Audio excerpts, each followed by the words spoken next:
Assalamu alaikum bai. Barkan ki da mun lafiya. Ya gida ya ibada. Wallahi lafiya. Da Allah tambaye ki zan bayar Allah in ba ki damu ba. Ina ji. Akwai wata Hafsa ƴan makarantar mu ce. To ta kwadanta mun ta ce a layin nan take yarinyar zaki ganta ƴan baka ce gajeriya gaskiya. To wallahi dai ina ganin ta tana wucewa amma dai ka san da yake ba ma yawan yin magana da ita.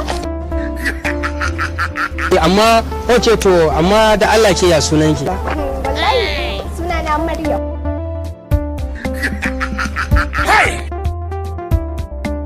Abokina a bara ne lafiya kalau ga garin wai na ka shiga Ramadan din ka ina ta nemo kayan munafunci ka sani tsohon munafiki ne ina jin ka to labarin ya zama da shi mai dama dami labari mai dama dami bayani da tukun nan ga mu ba ne shi ai dole in biya ka bayani kamar an shi wannan ka sani tsohon munafiki ne yasa na baka dan ji labari to na koma sabo ba ne yanzu na biyo kwana gidan Malam Shaibu naga ina wannan mutum ta titip din nan wai Aisha kake nufi ita can naga wani kato sai sarrafa ta yake na gaya mata kalmai masu daɗi kaga kato to kai kaga yanda take mai ba ka tayi mu je inda karfi na kala ba zan je ba zan yadda a ci amana ta ba kana gani za a ci amana ta yanzu duk kyautata da nake miki zan zo same ki da wannan katan Abadan Allah kakka da mutumin fa kirki. wani kan da ma haka ake mutumin kirki Wata kawai ta ci kai ajin ya kawo sako fa. shi ne zo ganki da hikuna cin amana ta Kai dan Allah ni kakka dame ni wallahi na ji ma ya kwanta min a rai ni wallahi shi nake so kai din ma ba na son ka dan Allah ka rabu da ni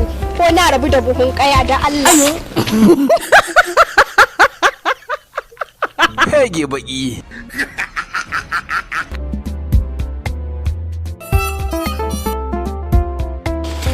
Assalamu alaikum jama'a ni ne naku wanda kuka fi sani da Sani on top. muna kawo muku tallan YouTube channel ɗinmu mai suna On top. za ku ci dariya ku sarara Je YouTube channel namu mai suna Sani on top domin samun videos ɗinmu comedy, nishadi na ban dariya da barkwanci. Idan ma kana so za ku yi editing za ka iya bibiyo mutum wannan channel din da suna Sani on top.